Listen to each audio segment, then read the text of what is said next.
de Vladimir Poutine. Vous savez, quand on parle de l'Afrique, de l'AIS, il y a Poutine à côté. Il y a eu une attaque massive en Sibérie contre la flotte des avions stratégiques russes. L'Ukraine a attaqué la Russie avec les drones. Apparemment, les Ukrainiens sont passés par la Géorgie dans les camions. Ils ont installé les drones kamikazes dans ces camions-là et ils ont opéré ça dans ces camions. Mais à là où je vous parle, il y a eu riposte déjà. 427, je répète, 427 drones russes ont été envoyés en Ukraine. Donc, l'espace aérien ukrainien a été saturé par les drones. Et ce n'est pas fini. La Russie est en train de préparer l'envoi de 1000 drones kamikazes en Ukraine.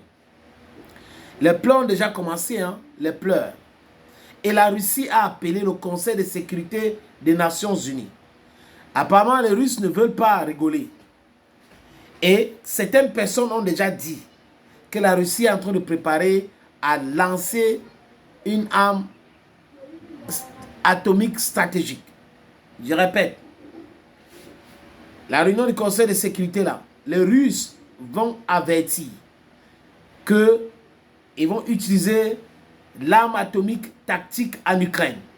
En fait, depuis là, ils ont tellement rigolé et les Ukrainiens, les Otaniens ont pensé que Poutine était leur camarade.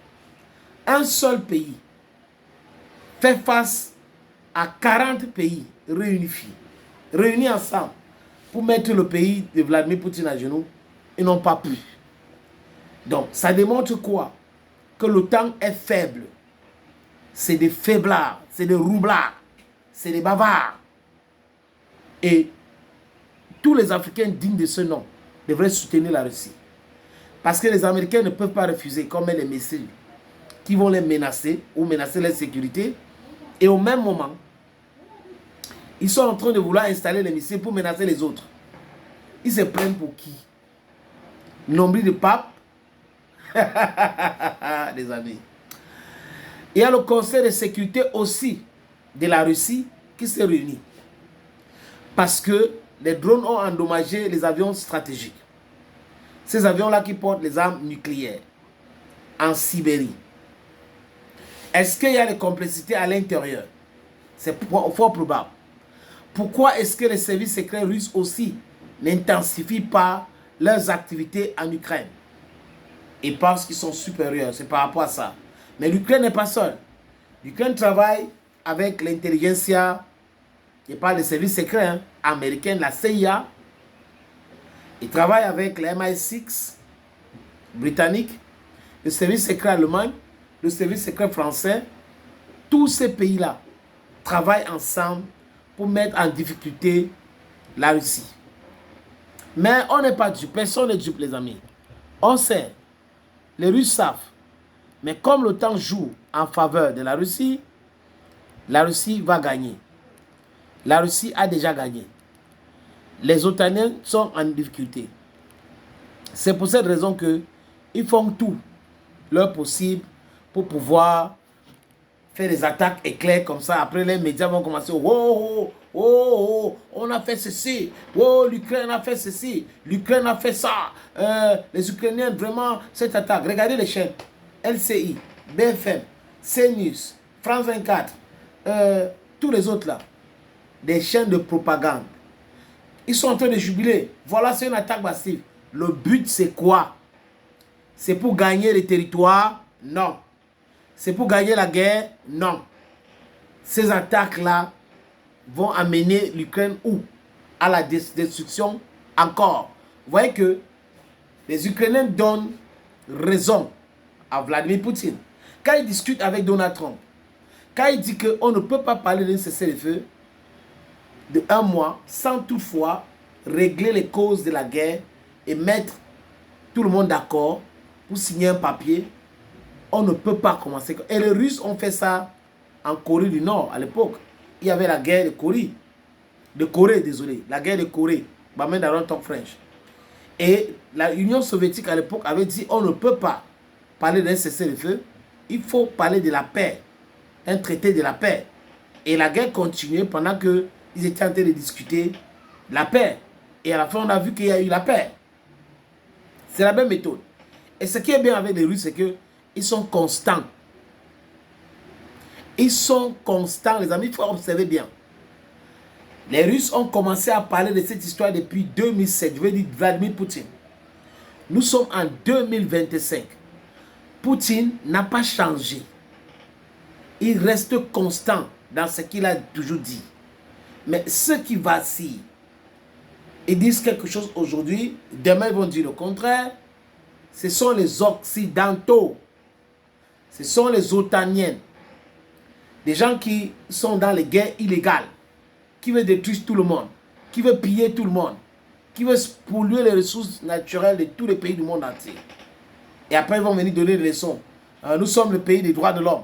Nous sommes le pays de ceci. Nous sommes le pays... Vous croyez que qui est du personne n'est du... On vous connaît.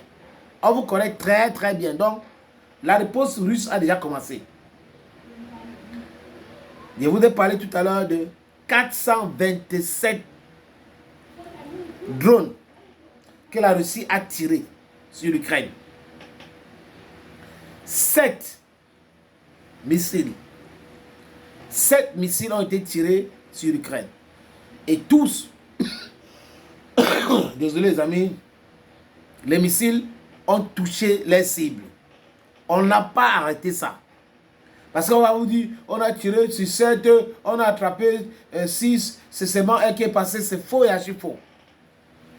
L'Ukraine va payer. Et Poutine ne va pas laisser. Et les attaques massives, les forces sont massées déjà. Donc, les amis, on peut se lever un matin comme ça. On attend que la Russie a largué une bombe atomique tactique en Ukraine. Donc, il faut qu'on suive cette actualité de près.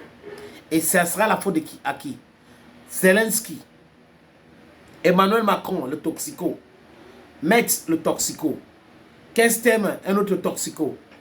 Ça sera de leur faute si l'Ukraine est frappée. Et les gens jouent avec la 3e guerre mondiale. Vous jouez, Trump avait dit, nous sommes en train de vous dire encore, il n'y aura pas d'Africains. Aucun Africain ne va venir faire la guerre là-bas. Aucun. Vous allez faire ça vous-même. Peut-être payer monnaie pour que certains Africains viennent là-bas. Mais ce n'est pas notre guerre. Et si les Africains soutiennent quelqu'un, ça doit être la Russie. Oui. C'est clair, je le dis encore clairement. Si les Africains soutiennent quelqu'un, ça doit être la Russie. C'est de ça qu'il est question. Vous croyez que c'est la blague? Les méchants comme ça, les manipulateurs, les menteurs, on dit qu'on va soutenir. C'est la Russie qu'on soutient. Oui, payer les gens pour vous soutenir, c'est votre problème. Mais de façon sincère, un amour vrai, c'est la Russie qu'on soutient. Macron va s'agiter. Les autres vont s'agiter. Nous allons soutenir la Russie.